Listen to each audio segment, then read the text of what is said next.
I'd like to talk about working with physical pain. Because even if you're fortunate enough to not experience it every day, physical pain is really inevitable, and we're bound to encounter it. And learning how to relate to it mindfully allows us to feel into the ease amidst the dis-ease that is present. I have lived with chronic pain for most of my life.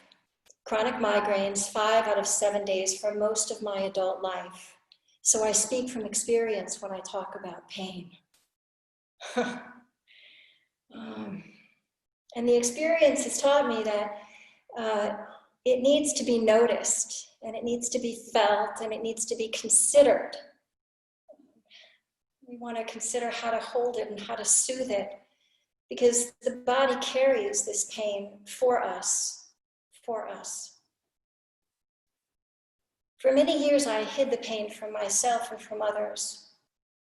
I didn't really want to acknowledge the intensity or the chronicity of it, for fear that either I would see myself negatively or that others would see me negatively. Weak, defective, using it as an excuse. So I tolerated it. I took medicine and I carried on. When I began meditating, though, the pain became much more obvious. With fewer distractions around, that's what came forward. I couldn't ignore it anymore. I couldn't tolerate it, I couldn't bargain with it, and I couldn't white knuckle it. It was exhausting. It was exhausting. So I finally realized that the only thing that I really had never tried was actually turning toward it.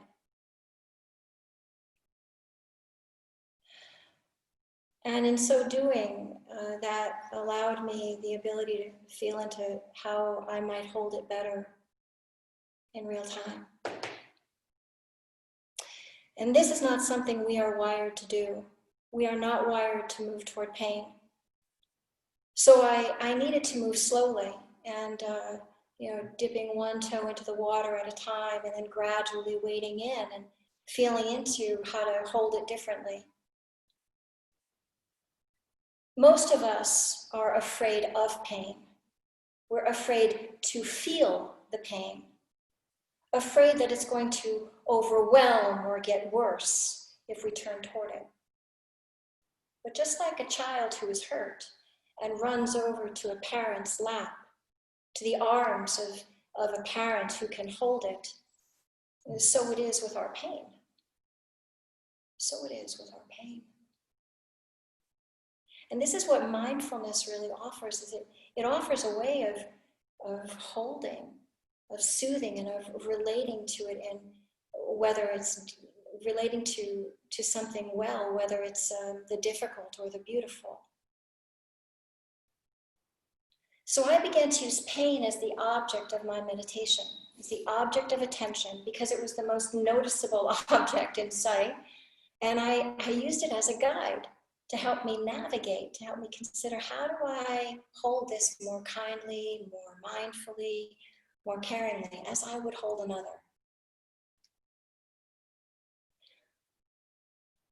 The first step in mindfulness is seeing it, so I had to see it more clearly. And the second step in mindfulness is feeling it. We have to come in and bring it close and begin to feel it. And then the third step is learning to hold it in the mind's eye while feeling it in this body, and discerning in real time what is helpful for this to unwind a little bit, because that's what we want to do, is unbind from the pain. When I first began to look at the seeing part, I saw that the whole of the organism was involved in the pain. Body, breath, heart, mind, each uniquely affected by the pain. My poor body contorted and twisted and braced, was in a constant bracing down because of all of the pain in my neck and my head. What I noticed is, in particular, this area from, let's say, from the waist up, was very tight and contracted. I noticed how my breathing was affected by that racing, and how I had held my breath, or that I even held my breath. I didn't notice that. And that was revelatory, that I realized I was holding my breath in, trying to manage the pain. I noticed I was white knuckling it, that I was tolerating the pain. And there was no kindness, there was no softness, it was just kind of bearing it. And not bearing it so well. That was painful to see how unkind I was, actually. And I noticed that my mind kind of vacillated between ignoring it, resisting it, and obsessing about it. It was a hell realm. It was truly a hell realm, and it got hotter every day. I was in my early 30s when I began meditating, and truly by my late 30s, I felt like there's no way that I'm going to be able to do this long term because of how crippled my body was feeling. And I wasn't kind. When I say I wasn't kind, I was really rough on myself. I was very judgmental. I really saw this as my cross to bear. It was my karma. It was my punishment. I can say this now, smilingly, as if I was a headache to everybody else. So here I now, in this lifetime, had to bear witness to all of the headaches I had caused everybody else. But I really felt like it was, it was my suffering to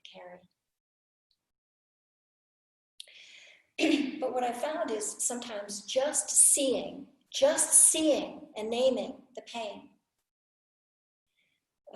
soothed it, eased it. It somehow loosened in that atmosphere of seeing it from a friendly posture, like I was really interested in seeing it. But most of the time, it didn't release, to be honest. And so what the seeing of it did was it allowed me to get up a little closer to it and feel it. Feel how it was contracting in on itself in the pain.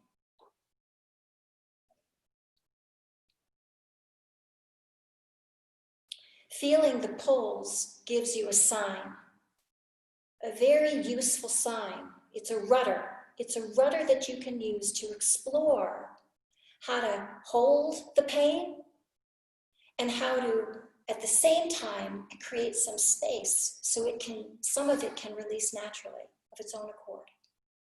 Because we can't be pushy with pain. We want to just simply see if we can soften around it so it can relax a little into a larger space. So I tuned in mindfully, and I began to creatively explore that. How to arrange the body, how to soften, how to kindly consider what the body needed. All of that is an act of love. And as a felt experience conversation, what did the body need? Well, some of it is it needed permission to move, to be able to adjust moment by moment. Sometimes big movements like shaking it out before we meditate, shaking out, letting go, releasing some of the gross tension. And sometimes it would be smaller movements when I was sitting in meditation. It would be like a little gentle swaying or rocking, shifting, just a subtle shift. And in that shifting, there would be an easing that would happen in the body, a releasing of the pain.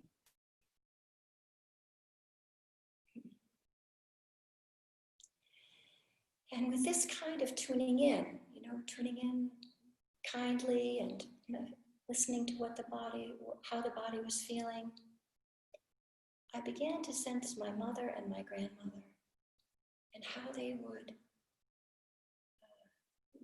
might relate to me in that kind of pain. And they would soothe with words like, there, my darling. If I was upset, well, if I was in physical pain too, I remember my mother holding me. And that's a lovely image. But sensing her words, even just sensing that, or sensing my uncle say, oh my darling, I'm right here. I'm not going anywhere. that was a great relief to be able to sit with the pain. And as I did that, more releases happened. I cried. I've cried many times on the cushion, out of witnessing the pain and out of the relief from the pain releasing a bit. And allowing that crying to happen and holding the self that's crying is what's called for. This holding of the self was a new move, and the feeling held was a new experience.